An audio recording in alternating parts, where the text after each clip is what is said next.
ბერათის ღამე, მიტევებისა და გადარჩენის ღამე. ძვირფასო მოწმუნენო, თანდათან უფრო გვიახლოვდება ძვირფასი რამადანის თვე, რომელიც ცნობილია როგორც 11 თვის სულთანი.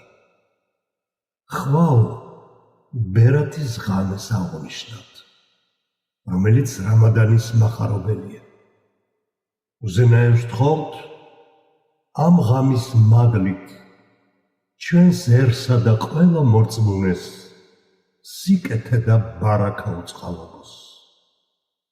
დალოცვილი იყოს ბერათის ღამე. ძვირფასო მორწმუნენო, წმიდა აიშე იღვიძებს და ხედავს, რომ შუამავალი არსადაა. გარეთ გადის და ეძებს.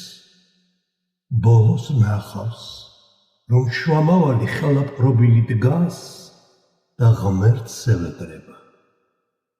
წმიდა აიშეს ცნობის მოყვარეობა რომ დაეკმაყოფილებინა, შუამავალმა ასე უთხრა: ეს ღამე, რომელიც შაბანის მთვარის შუაშია, არის დრო, როდესაც ღმერთი ამ ქვეყნიურ ცამდე წყალობით ეშვება და იმაზე მეტ ადამიანს შეიწყალებს, რამდენი ბეწვის ქელბის ტონის ცხვარს აქვს. ძვირფასო მოწმუნენო, ჩვენი გადარჩენის წყარო წმიდა წიგნია. ბერათის ღამის შესახებ ყურანში დაბრძანებია. მაშინ, ვისაც ებოძა თავისი წიგნი მისივე მარჯვენაში იტყვიან: აჰა, წაიკითხეთ ჩემი წიგნი. უეჭველად, მე უწყოდი რომ გადავეყრებოდი ჩემს ანგარიშსონებას. მას ნეტარი ცხოვრება ელის უმაღლეს 64-ებში. ჰაკა 69-19-22.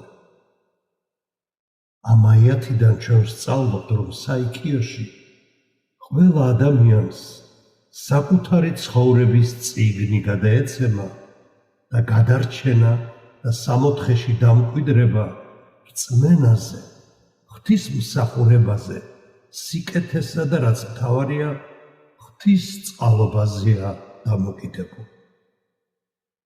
უზენაესი ალლაჰის მხრიდან ჩვენთვის ბოძებული ეს ძვირფასი ღამეები, ეს ძვირფასი პერიოდი იმისთვის უნდა გამოვიყენოთ, რომ გავაანალიზოთ წარსული, გავიაზროთ შეცდომები, დავგეგმოთ სასიკეთო მომავალი, შევასრულოთ ღვთისმსახურება, მოვინანიოთ ცოდვები და ღმერთს პატიება ვთხოვოთ.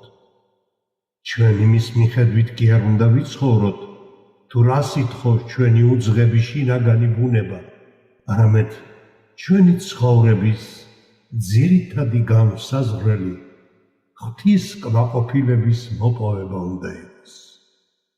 შეცდომები და ცოდვები უნდა მოვინანიოთ. ამ ქვეყნიური და საიქიო ბედნიერებისათვის კი ღმერთს უნდა შევევედროთ. ეს პერიოდი საამისოდ ხელსაყრელია და ეს უნდა გამოვიყენოთ. ღვთის შუამავალი ასე გვმოძღვრავს: როდესაც შაბანის თვის მე-15 ღამე მოვა, ღამით ღვთისმსახურება შეასრულეთ, დღისით იმარხულეთ.